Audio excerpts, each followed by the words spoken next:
Safety first.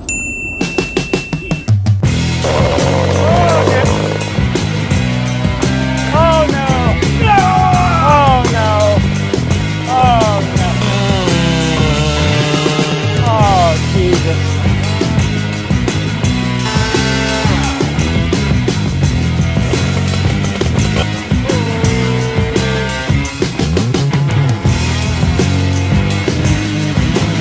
All right, guys. So here we are. I decided to do another video on the Wemars. This time, I actually put it through some pretty rigorous tests, just, pretty hard on it. It's cutting almost the whole time with just, almost the whole time I'm cutting, except for right here. Look, my bar got pinched. I need to pay attention to this video.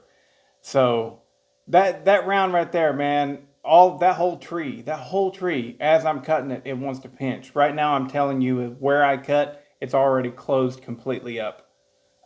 So anyways, now I can tell you real quick, my audio got screwed up on this video. So I figured I got all this good footage of it cutting.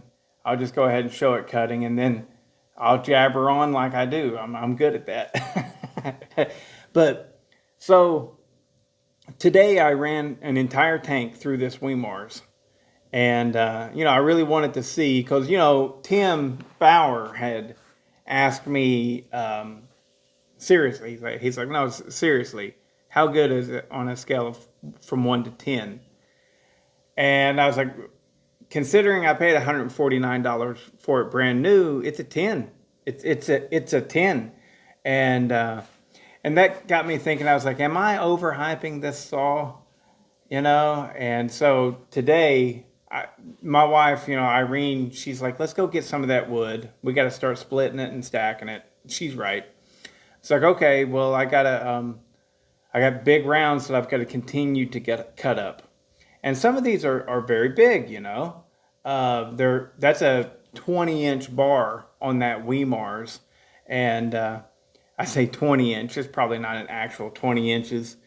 But, most of this stuff most every cut that I'm cutting is taking up almost the full bar. So we're like 16 to 18 inches on the wood.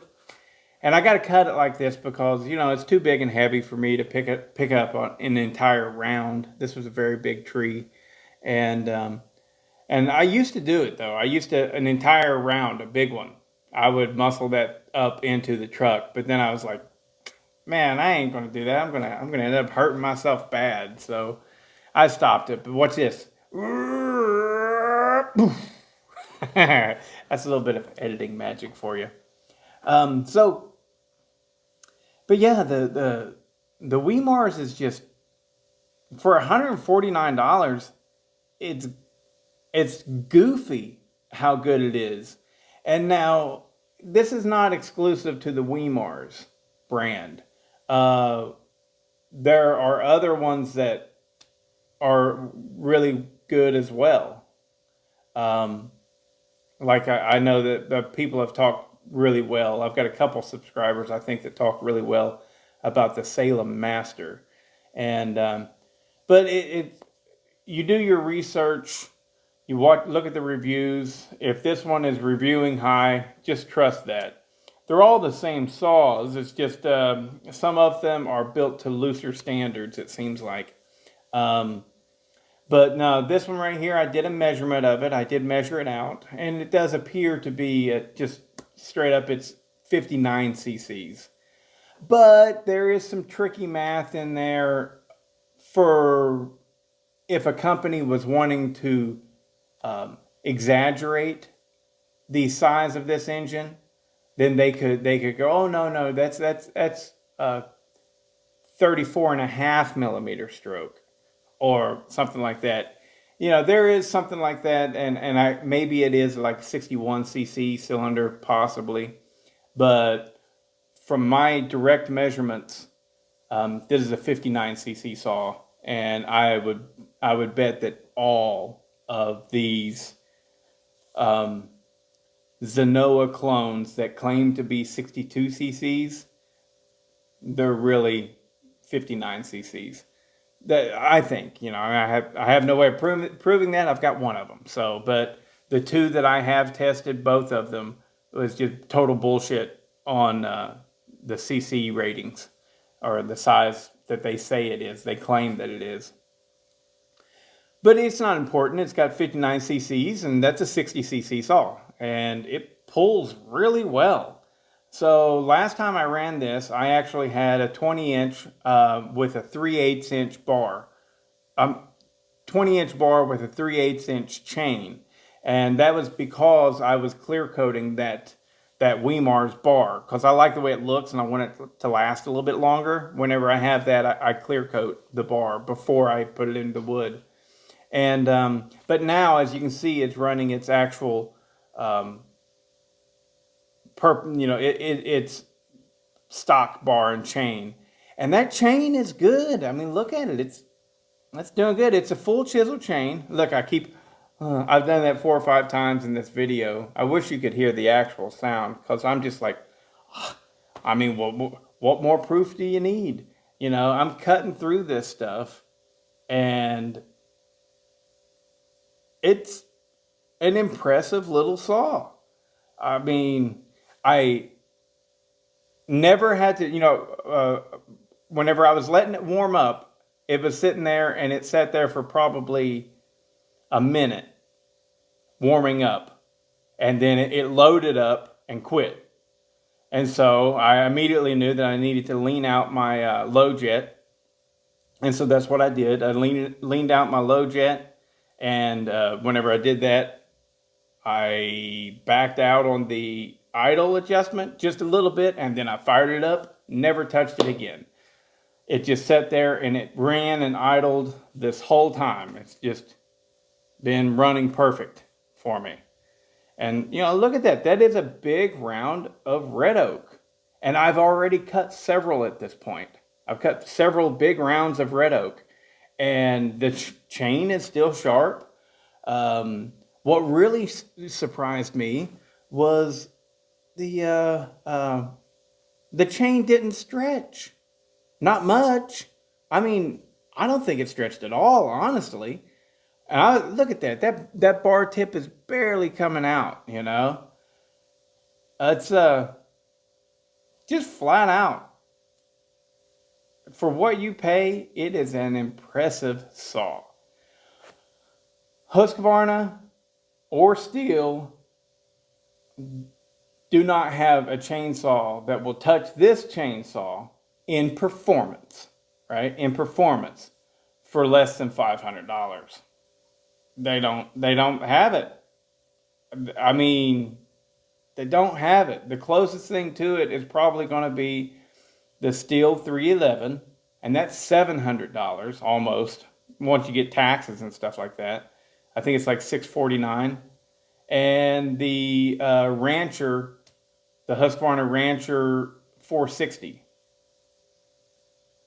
Oh, look at her. She's a hell of a woman right there. I love her. So, but, a 460 Rancher, I think is still like, God, I think now they're like $549 or something like that. And that's a clamshell saw. I mean, there's nothing wrong with them. They're good saws. But, to get to the performance level that this thing is offering, you're going to have to spend a bare minimum $500 if you're buying anything brand new. Unless you go, of course, with Echo. Echo, you can get the Timberwolf for $400 still, and it's just fantastic. But even that still, you could buy 2 of these saws for one of those for an Echo 590. And now with all of these saws, yes, if you run it heavily and if you don't know what you're doing, it is very possible that the Stihl, the Husqvarna, the Echo, everything would actually last 2 to 3 times as long as this, maybe 5 times as long. I don't know. But, not for nothing. I mean, there's a lot of folks out there that live paycheck to paycheck, and they can't go out and spend $600 on a new saw. $149 for one of these. Treat it right. It's good saw. Now, one of you guys, one of my subscribers, I can't remember who it was, mentioned that they have a similar one of these 62cc saws, and they said they liked it, but it's hard on clutches, and they've had to replace the clutch. They replaced the clutch like 3 times within 2 weeks or something like that. All right. Well, I can see this saw being hard on a clutch. Absolutely. Why? Because this saw has more power than that clutch can actually rightfully handle. And so it's easy to overwhelm that clutch with the power that this saw actually produces. And so I can see it being easy to burn out. However, if you burn out 3 clutches within a time span of 2 weeks, it is probably you're the problem. And that's a slap in the face, I know, and I'm sorry, but a lot of times you got to hear the stuff, right? The dealio is, I think that this clutch is going to last for me, no problem. I mean, no issues whatsoever. And that's because I understand what the saw is. I understand that. So many people have a saw like this, and they don't understand what it is. They don't understand that softer metals have been used to make it. All right? They're cutting corners everywhere that they can. They don't understand that, well, the clutch can burn up and it's weak. And all they do is get pissed off whenever they burn up a clutch. I'm here to tell you, you got to learn what you're doing and learn what you're dealing with. And you go, this saw is fine. Just don't treat it like a freaking stepchild that you knock around. You shouldn't knock around a stepchild, but you get the point, right? I'm just like, yes, this thing is not going to take the abuse. All the people out there that knock these Chinese chainsaws, they are not going to take the same level of abuse that a quality Echo, Steel, Husqvarna, FCO, is Olympic still making? But Dolmar, all of those, the really good name brands, yes, they built their brand making an extremely rugged, high quality chainsaw that you could abuse, right? This ain't one of those. So if you want it to last, you can't be a dummy. You've got to, I ain't going to say baby it. You got to use it, but don't just cram it in there. If you find the clutch is slipping on you, well, then clutch is slipping on you.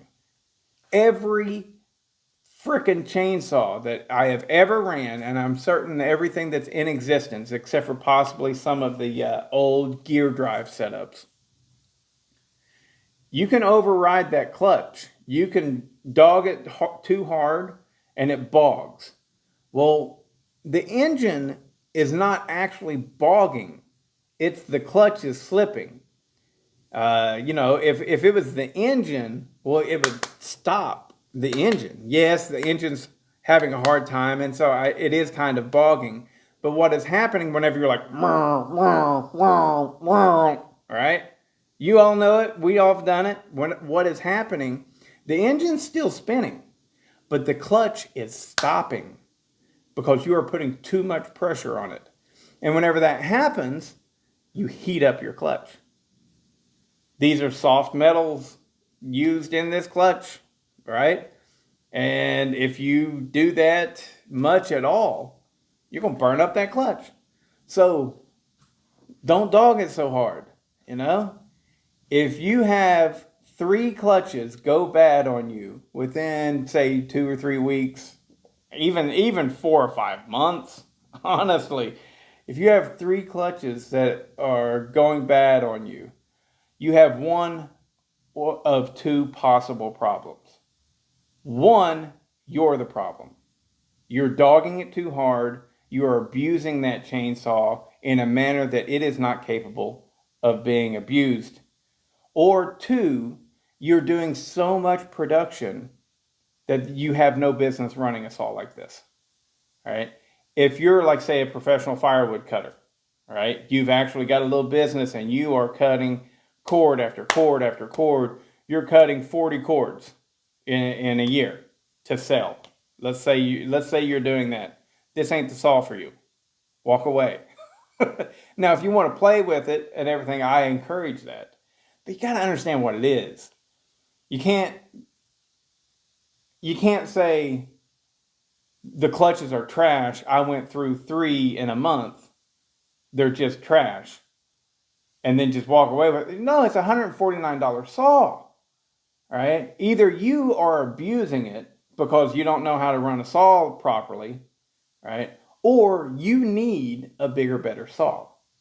And it's very possible you need a bigger, better saw, and this one can't handle that workload. But if you're a regular dude that just wants to cut firewood for his home, or anything, if you're not working this saw professionally, it's fine. It really is. It's fine. I mean, I ran an entire tank through it today. I think I may have shut it off once to say something to the camera, but then I fired it back up. I was getting chips all in that clutch cover. I knew what I was doing. I wanted it to get hot. I wanted it to get hot and see, am I going to burn up this clutch? Right? I really wanted to see that. But I didn't burn up the clutch. You burn up the clutch. I mean, it is possible that you got 3 bad clutches in a row. It's not likely, though. If you burnt up a clutch, it's because you were pushing it too hard. That's it. That's what burns up clutches. You run it with the brake on, or you're pushing it too hard. And if you're like, well, that's the way I like to operate a saw, well, then go out and spend $1,500, buy a 500i. You know, if you're going to be pushing a saw like that, get you a saw that's built to be pushed. I mean, I give steel a lot of crap. That thing can be pushed. You can lean on that thing. That is a dang good, fun saw to run. You know, spend $1,300 and get the better saw, the 592. If you're wanting to push like that, buy a real saw. But don't operate a saw on that level and it's actually one of these Chinese clone saws and complain about it, because they weren't built to take that kind of abuse. You know? It's like me buying a brand new 2500 Ram truck and bitching that the thing only gets 12 miles to the gallon. Well, if I wanted good gas mileage, I would have bought a freaking Nissan Leaf. What? No, Versa. A Nissan Versa. You know, that's what's just in my head. But you know what I'm saying? These things ain't meant to get abused like that. So keep that in mind whenever you're running them. And if you treat them right, they'll last. Things will happen. Of course they will. You know, but I like the dang saw. Feels like a Husky 55 with the power of probably a 460 Rancher. I mean, it's close. It's really close. You know, I'm not saying it's as good as a 460 Rancher, but in a way it's better because it's smaller and it's lighter. Anyways, that's enough. Yeah.